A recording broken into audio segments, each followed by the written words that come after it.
દાવજીપુરા વાળો તો બીજું છે ને છે ને ન્યાય પડેલો છે. મેં આવું જોયું તો મને દાવજીપુરામાં આવું મૂકી નાખ.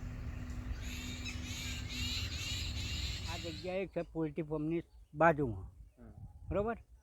પોલ્ટ્રી ફાર્મની બાજુમાં આ રાત્રે બે અઢી વાગ્યાની અંદર આ ભડાકો થયો હતો, ઉપરથી પડી ગયો અને મને બીક લાગી એટલે હું સાઈડમાં બહાર નીકળ્યો નહીં, બરાબર? અને બહાર નીકળ્યા પછી મેં થોડીક વાર અડધો કલાક જેવું રહીને સહેજ હલેકડાવાળામાં જોયું તો અંદરથી જોર નીકળતી હતી એટલે હું છેટો રહ્યો, પાછો અંદર જતો રહ્યો. મેં કોઈ કશુંક થાય તો આપણે બીક લાગે એટલે હું પાછો અંદર જતો રહ્યો.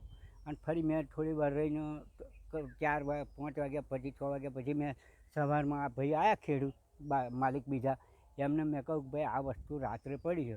એ ભાઈએ મને કહ્યું કે આપણે આ અડબન નહીં પણ હું મારા ભાઈ સરપંચને વાત કરું. અને એ સરપંચ આવ્યા, સરપંચ આવી અને પછી અમને જોઈ પછી આ સાઈડે परसों एक मैन मेड ऑब्जेक्ट गिरा है उमरेठ आनंद के पास के खेतों में. 3 जगहों पर साइट सीइंग देखा गया है और हमारे पास में जो वीडियो उपलब्ध है वो बहुत छोटे छोटे हैं. उसको देखने के बाद में परफेक्ट डिसीजन तो कोई नहीं ले सकते हम, मगर हमारा जो एक्सपीरियंस है उसके आधार पर हम कह सकते हैं 50-50% चांसेस है, क्योंकि उसमें 2-3 चीज़ें हमारे सामने नज़र आ रही है. पहली बात, ये जो फ्लोट टाइप का ऑब्जेक्ट जो फिशिंग के लिए लगाया जाता है उस टाइप का ऑब्जेक्ट है. वो कभी कभी इस प्रकार के ऑब्जेक्ट रॉकेट में ईंधन भरने के लिए हीलियम उसमें प्रवाही भरा जाता है और वो लगाए जाते हैं. तो ये इस प्रकार का हीलियम प्रेशराइज वेसल भी हो सकता है, या फिर फिशिंग ऑब्जेक्ट कोई वो हो सकता है, या फिर एरोप्लेन से कुछ गिरी हुई चीज़ भी हो सकती है. कोई फाइटर मतलब कुछ भी जा रहा हो और हेलीकॉप्टर हो एरोप्लेन हो उससे कुछ कहीं गिलती से गिरी हुई चीज़ हो सकती है. उसमें हमें स्पेस डेब्रिस के 50-50 चांस इसीलिए नज़र आ रहे हैं कि पहली बात, स्पेस डेब्रिस अगर गिरती है तो कहीं ना कहीं वो जलना चाहिए.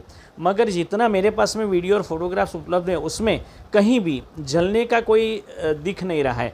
कोई भी पार्ट जला हो, काला हो गया हो, ऐसा दिख नहीं रहा है. हमारे पास में पुराने हीलियम बलून्स के फोटोग्राफ है, हीलियम वेसल्स के, जिसमें ये जले हुए पार्ट्स दिखाई देते हैं मगर इसमें दिखाई नहीं देता. दूसरी बात कि लोगों ने एक किसान की मैंने बात सुनी है, उसने आवाज़ सुनी धमाका, मगर वो किसी ने साइड में देखा है ऐसा कहीं से भी किसी को मालूम नहीं. हमें कुछ भी इन्फॉर्मेशन नहीं मिली है कि आसमान से कुछ गिरती हुई, जैसे महाराष्ट्र में नागपुर में द्वारिका से लेकर के सब लोगों ने देखी, क्योंकि जितनी दूर से वो आती है जहाँ से उसका री एंट्री पॉइंट होता है वहाँ से करीबन 300, 400, 500 किलोमीटर तक वो गिरती हुई आती है. स्ट्रेट नहीं गिरती मगर वो इंक्लिनेशन पर गिरती हुई आती है. तो कहीं ना कहीं किसी ने देखी होनी चाहिए, मगर स्पेस डेब्रिस जलती हुई आ रही है ऐसा किसी ने देखा, ऐसा अभी तक तो हमारे पास में कोई इन्फॉर्मेशन नहीं आई. तीसरी बात कि जब वो गिरी है तो वहाँ के आसपास में जो घास वगैरह है वो जल जाने चाहिए थे अगर वो जलती हुई चीज़ गिरी है तो मगर वो कुछ जला हुआ फोटोग्राफ से मालूम नहीं हो रहा है कि कुछ जली हुई चीज़ है